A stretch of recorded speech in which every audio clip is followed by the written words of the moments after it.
In my last video, I have discussed about the Canadian immigration system. In this video, I'm going to talk about Canada's education system. Before that, let's see the current immigration updates in Canada. Federal government expects 4.9 million with expiring visas to voluntarily leave Canada between September 2024 and December 2025. The undocumented foreigners in Canada are as high as 500,000. Work permit options for international student graduates no longer eligible for PGWPs, postgraduate work permits. But they have following options: free trade agreement based work permits, international experience Canada work permits, temporary foreign worker program work permits, Atlantic immigration program work permits, provincial nominee program nominee or candidate work permits, spousal open work permit post-secondary studies, spousal open work permit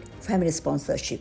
IRCC, Immigration, Refugees and Citizenship Canada officials uncovered over 10,000 fake student acceptance letters and about 7,000 are from Indian students. Key changes introduced recently include a stricter LOA verification.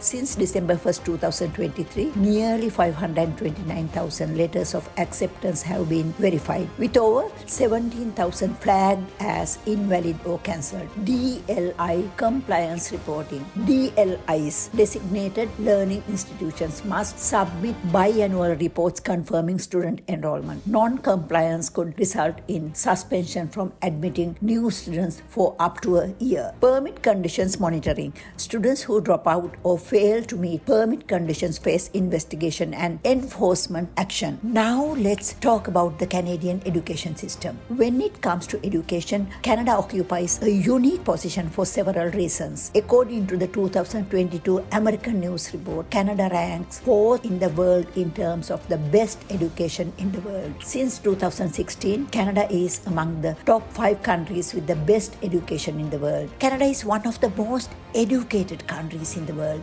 with 60% of the country's population having higher education. Canada is very famous in the world as the largest education center in the world because Canadian government established community colleges, language schools, technical institutes, summer camps, universities and colleges, including government schools all over the country. Canada has given every child an equal opportunity to access education, regardless of barriers like their financial situations. Except for Quebec, which has its own system, the education systems of all other provinces are very similar. Although education in Canada's colleges and universities is not free, economic problems do not affect any child's learning. Students from low-income families can study for free. For those with average incomes, the government provides concessional loans. Also, scholarships are given to children based on their talents. From 6 to 18 years of age, schooling is compulsory in Canada. Canadian children who start primary education at the age of 4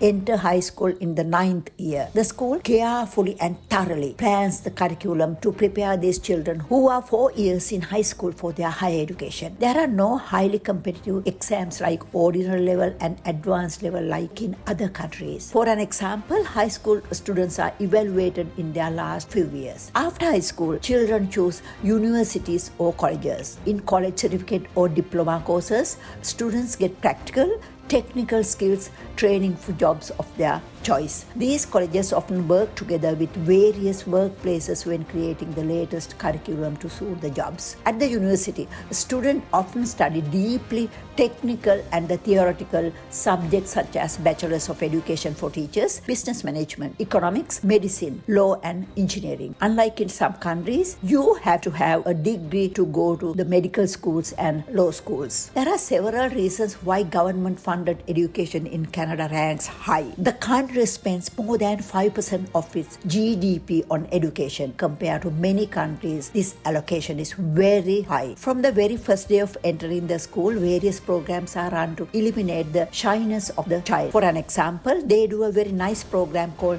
Show and Tell, standing in front of their classmates and talking passionately about their favorite toy is removing their shyness gradually. In classes, there are separate teachers to help children who are weak in subjects. Because of that, they don't need to attend for tuition classes, because Canada's goal is to educate every child regardless of their condition. Special teachers are available in schools to provide education to children with learning, intellectual or physical disabilities. Those children are also trained in school habits to work independently. Also, there are psychologists in every school who are dedicated to help and provide a solution to any child who has a problem. Every child goes to the school closest to his or her home. Canadian government tries to keep the distance from every house to school less than 3/4 of a mile. The distance is too far to walk. Free school bus transportation is provided. This support of the government removes a huge burden on the shoulders of parents.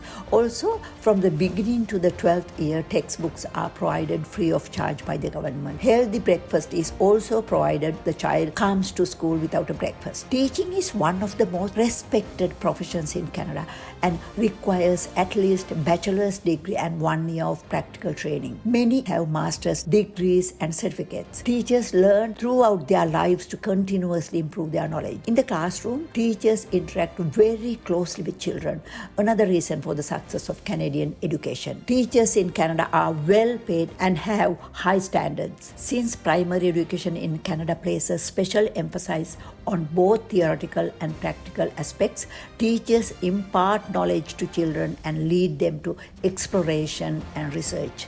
World-class Canadian colleges and universities, in addition to education, are complemented by globally renowned research laboratories. Here, students get the opportunity to conduct research with professors who have won the most prestigious names in the world. In addition to the Canadian children's curriculum, educators include life skills, knowledge about the world, health development, and interest in the curriculum. In addition to all of the above, values such as loving the environment, people, animals, kindness, honesty, and protecting the environment are taught in schools. Not even a parent can make those children lie or cheat. Respecting every person and never raising a hand to anyone is highly emphasized. Because of above reasons, Canada has higher proportion of working age adults with a higher education than the average in OECD countries. In my next video, I'm going to discuss the Canadian Universal Health System. Please refer to the links in the description box for more information. Okay.